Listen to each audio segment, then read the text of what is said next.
যে হলে ছাত্র রাজনীতি বন্ধ করার পূর্বে ক্যাম্পাসে শিক্ষক রাজনীতি বন্ধ করতে হবে। প্রশাসনকে দায়িত্বশীলতার পরিচয় দিতে হবে। কয়েকজন শিক্ষার্থী আন্দোলন নেমে গেলে সেটাকেই যেন একটা সিদ্ধান্ত হিসেবে তারা গ্রহণ করে নিচ্ছে, এটা যেন প্রশাসনের দুর্বলতার পরিচয় না হয়। এবং যারা ছাত্রলীগের রাজনীতির সাথে সম্পৃক্ত থেকে শিক্ষার্থীদের নির্যাতন, নিপীড়ন, হয়রানি করেছে তাদের বিরুদ্ধে শাস্তিমূলক ব্যবস্থা গ্রহণ করতে হবে। তারপরেই হলে রাজনীতি হবে কি হবে না সেটা সাধারণ শিক্ষার্থীদের মত নিয়ে হলের রাজনীতির ব্যাপারে সিদ্ধান্ত নিতে হবে। হল রাজনীতি বন্ধ নিয়ে যে উদ্ভূত পরিস্থিতি সৃষ্টি হয়েছে এটা নিয়ে সকল ছাত্র সংগঠন এখানে ছিল এবং আমাদের মধ্যে আলোচনা হয়েছে।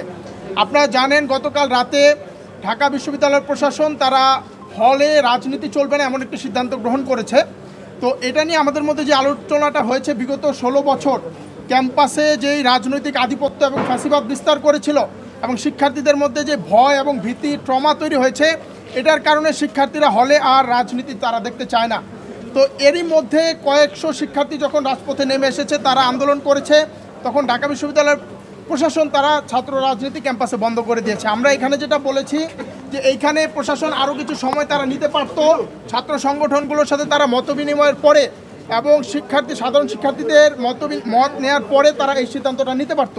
এখানে আমাদের যেটা মত যে হলে ছাত্র রাজনীতি বন্ধ করার পূর্বে ক্যাম্পাসে শিক্ষক রাজনীতি বন্ধ করতে হবে এবং একই সাথে বিগত সময়ে যারা নীল দলের নামে এই আওয়ামী ফ্যাসিবাদকে দীর্ঘ 16 বছর বাংলাদেশে টিকে থাকতে সহযোগিতা করেছে তাদের রাজনীতি বন্ধ করতে হবে এবং যারা ছাত্রলীগের রাজনীতির সাথে সম্পৃক্ত থেকে শিক্ষার্থীদের নির্যাতন, নিপীড়ন, হয়রানি করেছে তাদের বিরুদ্ধে শাস্তিমূলক ব্যবস্থা গ্রহণ করতে হবে।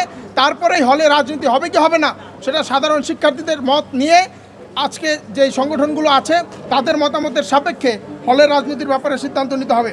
আরও যে বিষয়টি আমরা বলতে চাই, যদি আজকে ডাকসু নির্বাচন নিয়মিত হয় তাহলে হলে রাজনীতি হবে কি হবে না এই প্রশ্নই আর আসবে না। কারণ হলে যেই নির্বাচিত প্রতিনিধিরা, শিক্ষার্থীদের নির্বাচিত প্রতিনিধিরা যদি কাজ করে, তারা নেগোসিয়েটর হিসেবে কাজ করে, শিক্ষার্থীরা তাদের অধিকার ফিরে পাবে।